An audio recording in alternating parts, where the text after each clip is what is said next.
Let's bring in the Europe Minister, James Cleverly. Mr Cleverly, thank you for joining us on the programme this morning. Humanitarian corridors, refugees being bombed as they try to flee. How can we help?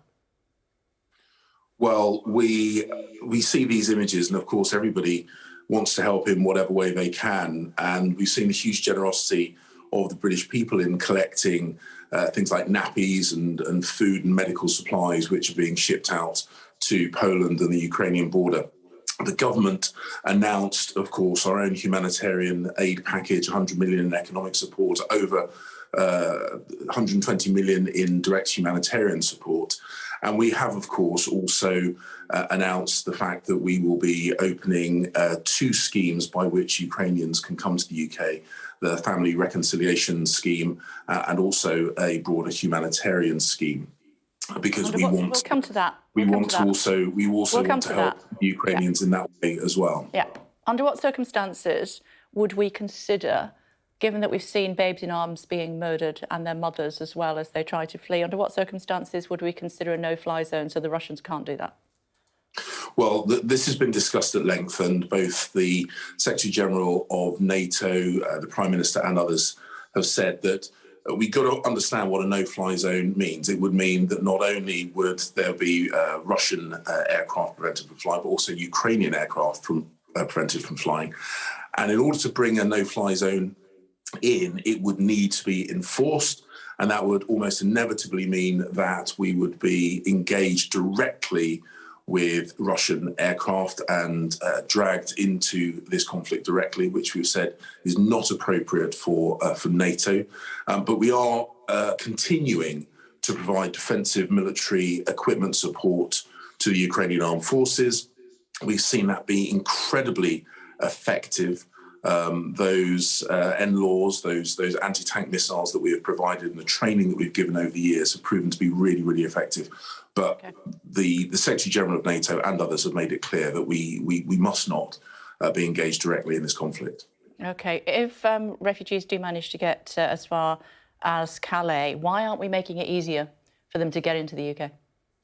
Well, we have made it absolutely clear that we will be supportive of refugees. At the moment, of course, the vast majority of refugees are in the countries neighbouring Ukraine, and we are providing humanitarian support to those refugees via those host nation countries, because that's where the problem is at the moment. Most of these people, of course, want to get back to their own homes as quickly as possible. We have made it clear that, of course, we will be generous and open-hearted, as you would expect, to Ukrainians seeking to come here to the UK. And we have those 2 routes. We have those 2 routes open. Oh, yeah. OK. Let me play this to you then, given what you've just said. The French people let me through.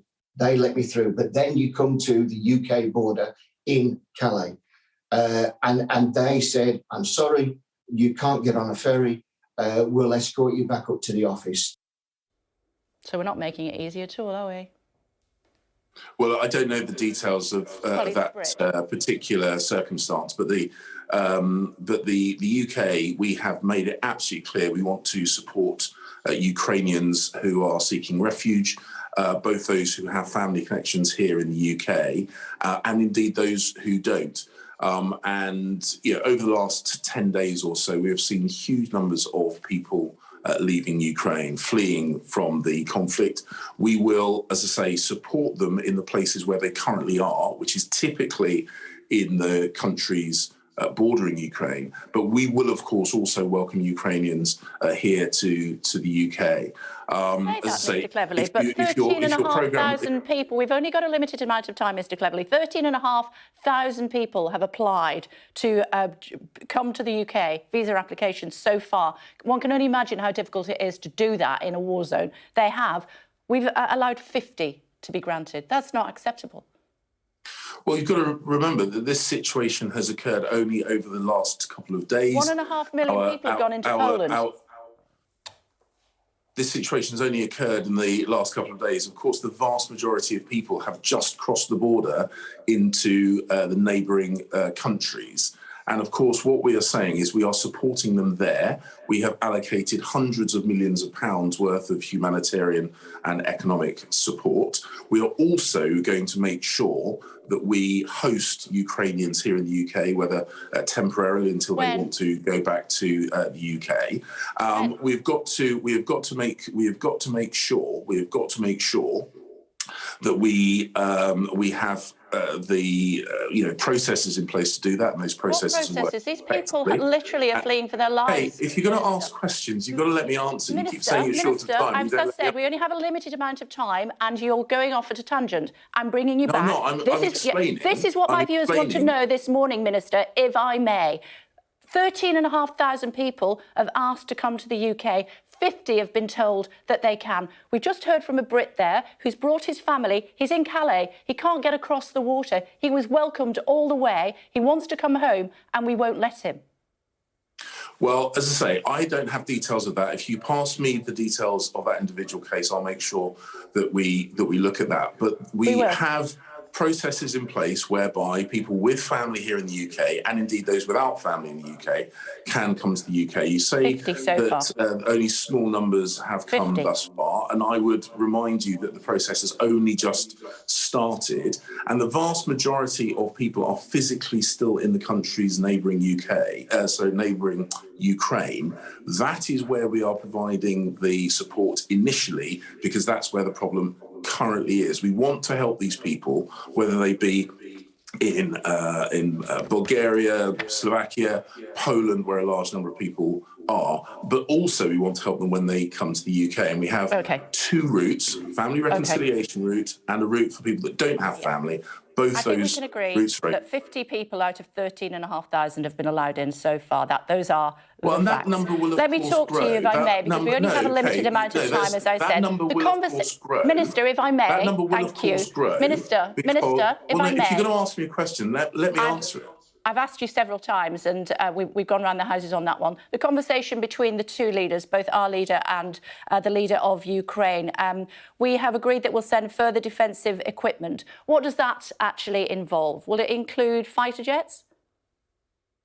No, we've already said we are not going to engage in no-fly zone. We have seen the equipment that has been incredibly effective, those NLAWs, those anti-tank missile systems, and other equipment which were probably best not discussed on the television. But the point is that we have continued to do what we have done over years, which is support the Ukrainians in their defence.